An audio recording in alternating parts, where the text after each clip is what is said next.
চোখে কাপড় বেঁধে রোমান্টিক ড্রেসিং আর পরক্ষণেই কপালে সিঁদুর নিয়ে পুলিশের গাড়ি। রাম আর চিকির এই লুকোচুরি ভালোবাসার মাঝে হুট করেই কি সব শেষ হয়ে যাবে? বন্ধুরা, ভালোবাসি তোমায় সিরিয়ালের আজকের ১২৬ নম্বর পর্বে রাম আর চিকির জীবনে আসতে চলেছে এক ঝড়ো মোড়। সকলে আমাদের চ্যানেলটি সাবস্ক্রাইব করে পাশেই থাকেন। তো শুরু করা যাক আজকের ভিডিওর শুরুতেই আমরা দেখতে পাই রাম যখন চিকির ক্ষতস্থানে হাত দিতে যায়, ঠিক তখনই চিকি তাকে বাধা দিয়ে বলে ওঠে, দাঁড়াও, তুমি কোনো অধিকারে আমার গায়ে হাত দিচ্ছ?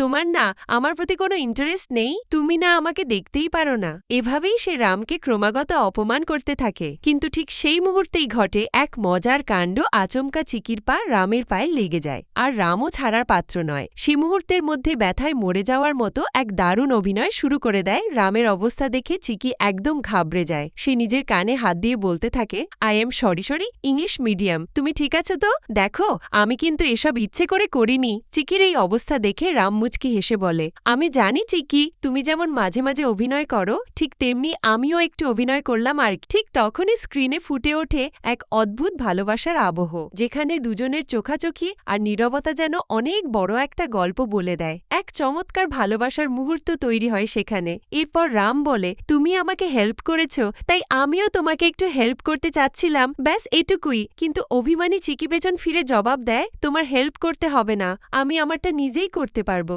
এই বলে চিকি যখনই চলে যেতে উদ্যত হয়, রাম পেছন থেকে ঝট করে তার হাতটি ধরে ফেলে। এরপর রাম খাটের নিচ থেকে একটা কালো কাপড় বের করে নিজের চোখে বেঁধে নেয় এবং বলে, এবার ঠিক আছে তো? আমি এখন কিছুই দেখতে পাচ্ছি না, এবার তোমার ক্ষত স্থানটা দাও, ড্রেসিং করে দিচ্ছি। চিকি কিছুটা সন্দেহ নিয়ে বলে, হ্যাঁ, তুমি সত্যি দেখছো না তো? এটা পরীক্ষা করার জন্য চিকি তার হাতের আঙ্গুলগুলো রামের সামনে তুলে ধরে বলে, আচ্ছা বলো তো, এখানে কয়টা আঙ্গুল আছে?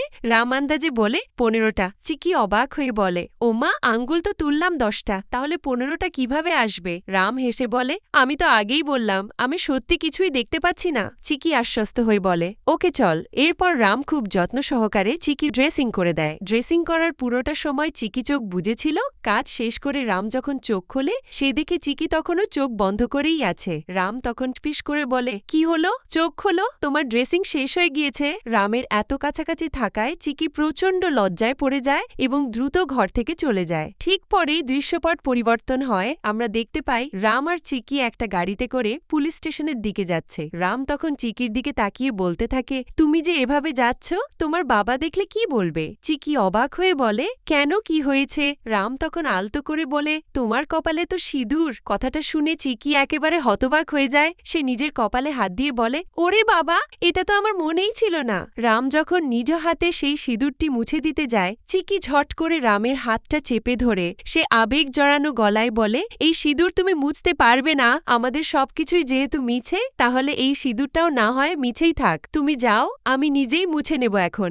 এই বলে চিকি গাড়ি থেকে নেমে যায়। আবারও দৃশ্যপট পরিবর্তন হয়। এবার আমরা দেখতে পাই সিয়া রাগে ফুঁসতে ফুঁসতে শ্যামের কাছে আসে এবং বলে, তুমি চিকিকে তুলে নিয়ে গিয়ে কি করলে? কিছুই তো করতে পারলে না। শ্যামও রেগে গিয়ে উল্টো ধমক দিয়ে বলে, আরে তুই নিজে কি করতে পেরেছিস? তুই রামকে আটকাতে পারলি না, আর এখন এখানে এসে বড় বড় ভাষণ মারছিস। সিয়া মুখ বাঁকিয়ে বলে, সব কাজ যদি আমিই করি, তাহলে তুই কি করবি?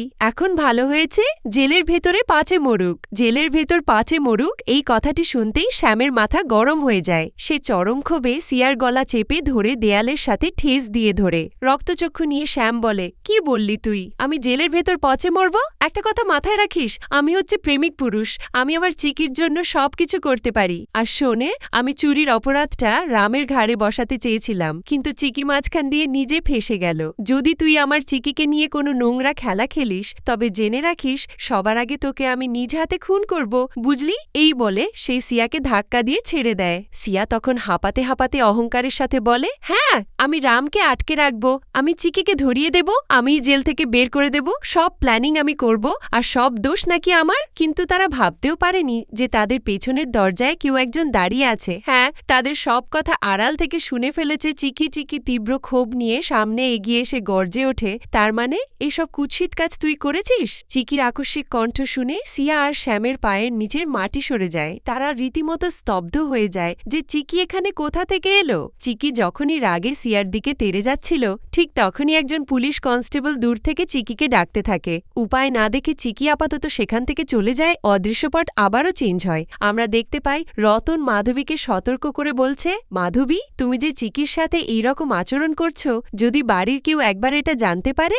তবে তোমাকে কিন্তু এই বাড়ি থেকে ঘাড় ধাক্কা দিয়ে বের করে দেবে। মাধবী অহংকার করে বলে, হ্যাঁ, এত সহজে কেউ জানতে পারবে না। ঠিক তখনই সুগন্ধা দেবী কথা বলতে বলতে সেখানে আসেন এবং বলেন, বাবা, আমি দেয়ালে চিকি আর রামের একটা সুন্দর ফটো লাগাতে চাচ্ছিলাম। পাশে থাকা দাদাবাবু খুশি হয়ে বলেন, আরে, এটা তো খুব ভালো কথা, লাগিয়ে নাও। কিন্তু সুগন্ধা দেবী কিছুটা চিন্তিত হয়ে বলেন, পরে আবার মা যদি কিছু বলে। দাদাবাবু অভয় দিয়ে বলেন, অগস্ত্যকে নিয়ে কোনো সমস্যা হবে না, আমি সবকিছু দেখে নেব। এদিকে মাধবী আড়াল থেকে কটাক্ষ করে ফিসফিসিয়ে বলে, শুধু ফটো টাঙালে হবে বাবা, পুরো প্রণয় ছবি প্রেমের কাহিনী টাঙাতে হবে। রতন তখন পরিস্থিতি হালকা করতে মুখে বাঁশি বাজাতে শুরু করে দেয়। মাধবী বিরক্ত হয়ে বলে, কি করছো এসব? রতন রসিকতা করে বলে, তুমিই না বললে প্রণয় আসবে, এই তো প্রণয়। সর্বশেষ দৃশ্যে আমরা দেখতে পাই চিকি জেলের ভেতর তার বাবার সাথে কথা বলছে। চিকির বাবা মলিন মুখে জিজ্ঞেস করে, মারে, আমি কি আদেও ছাড়া পাবো? চিকি বাবার হাত ধরে ভরসা দিয়ে বলে, বাবা, তুমি রামের ওপর ভরসা রাখো,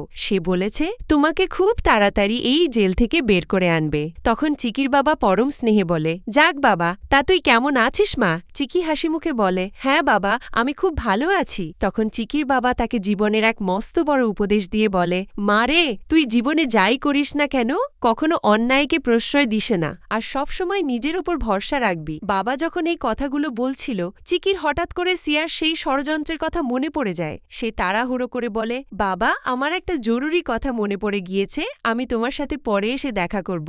এই কথা বলে চিকি যখনই চেয়ার থেকে উঠতে যায়, তখনই অসাবধানতাবশত চেয়ারের কোণায় তার ওড়নাটা আটকে যায় এবং ওড়না সরে গিয়ে তার সিঁথির উজ্জ্বল সিঁদুরটা বেরিয়ে পড়ে। মেয়ের মাথায় সিঁদুর দেখে চিকির বাবা একদম আকাশ থেকে পড়েন। সে অবাক দৃষ্টিতে তাকিয়ে ভাঙা গলায় বলে ওঠে, মা, তোর মাথায় সিঁদুর? কিন্তু বাবার কোনো কথার জবাব না দিয়ে চিকি চোখের জল লুকিয়ে নিজের ওড়নাটা টেনে টুনে গুছিয়ে দ্রুত ঘর থেকে বের হয়ে যায়। পেছন থেকে তার বাবা তাকে ডাকতেই থাকে। এদিকে সিয়া যখন মাত্র জেল থেকে বের হয়ে বাইরের দিকে যাচ্ছিল, ঠিক তখনই চিকি পেছন থেকে এসে তাকে তীব্র গতিতে ধাক্কা দিয়ে একটা গাড়ির ওপর ফেলে দেয়। সিয়া প্রচণ্ড ভয় পেয়ে চেঁচিয়ে ওঠে, কি করছিস তুই? আমি যদি পড়ে যেতাম? চিকি তখন বাঘিনীর মতো গর্জে উঠে বলে, তুই যে আমার সাথে এত বড় বড় ষড়যন্ত্র করলি, আমার যদি কিছু হয়ে যেত? সিয়া তখনও তার অহংকার না কমিয়ে কুৎসিতভাবে বলে, তুই মরে গেলে আমার কি? আমি তো উল্টো ডান্স করতাম। আর হ্যাঁ, তুই যদি রামের লাইফ থেকে চিরকালের জন্য চলে যেতিস না, তাহলে আমার জীবনটা অনেক সুন্দর হতো, কোনো সমস্যাই হতো না। সিয়ার এই অহংকারী কথা শুনে চিকি চরম হুঁশিয়ারি দিয়ে বলে, তুই রামকে পাবি তো দূরের কথা সিয়া, এই জন্মে তা স্বপ্নেও ভাবিস না। ভিউয়ার্স, জেলে বাবার সামনে চিকির সিঁদুর পরা মাথার রহস্য ফাঁস, কিন্তু সিয়ার সব শয়তানি কি এবার নিজের হাতেই শেষ করতে পারবে চিকি?